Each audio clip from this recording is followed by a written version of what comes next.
Mana Fir'aunnya, jinnya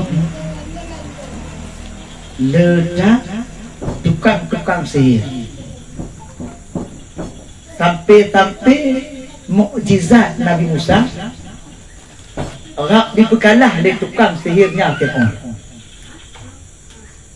Hana cecileknya Nabi Musa nya kan gedidik Allah Ta'ala tu. Ada mungkin karena wahyu Allah, mungkin kata Nabi Musa. Begitu hebatnya tukang sihirnya si Fir'aun tadi. Gedidik talo je kuli undung kaya Musa. Wahyu Musa dibuka ayam tu. Bagi dibuka ayam beraya di tau. Dia kuli baju dulu ya.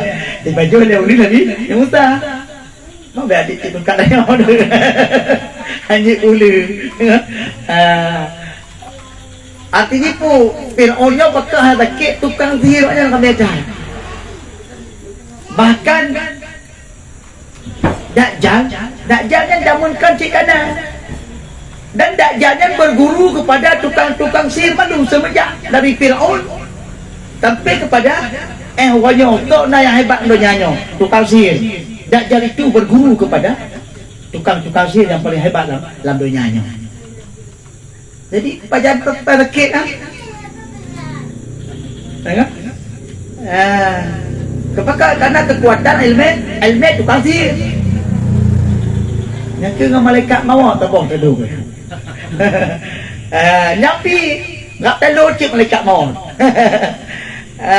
Jak malaikat maut tu kan, malaikat maut kepu. Nak cak nyawang perintah Allah nak opai le.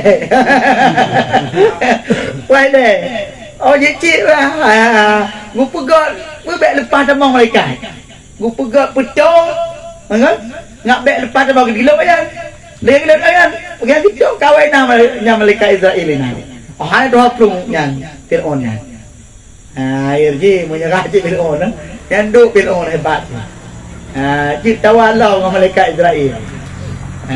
Mah tanya bagi abangnya, kan? Mah malaikat kita ngompok dengan. Yang mungkin kerja betul. Karena Fir'aunnya orang kaya mungkin. Jadi contoh macam kita tanya, hingga malaikat kita mak Fir'aun. Contoh macam. Maknanya orang-orangnya tak meninggal dah. Dan karena waktunya menurutnya kepada kedali oleh Allah Ta'ala dan Fir'aunnya pun orang kaya je. Aku itu sebagai Tuhan. Dan Fir'aunnya waktu meninggalkannya hana diterima kan oleh bumi. Tu inoha mencerna Fir'aun jasad Fir'aunnya mencerna jasad Fir'aunnya di museum di Mesir. Yang penting ya kalau dulu pekat dulu. Pekat dulu. Tak kalau dulu. Nya penting nah kita nah. Kejip yang bawa dia haji lontanya. Najak museum di Mesir. Hana nyonam tanyanya. Nak kalau Fir'aun nah. Naiknya ayah abu rumah. Nak kejap museumnya. Mesti mereka kalau jasad Fir'aun.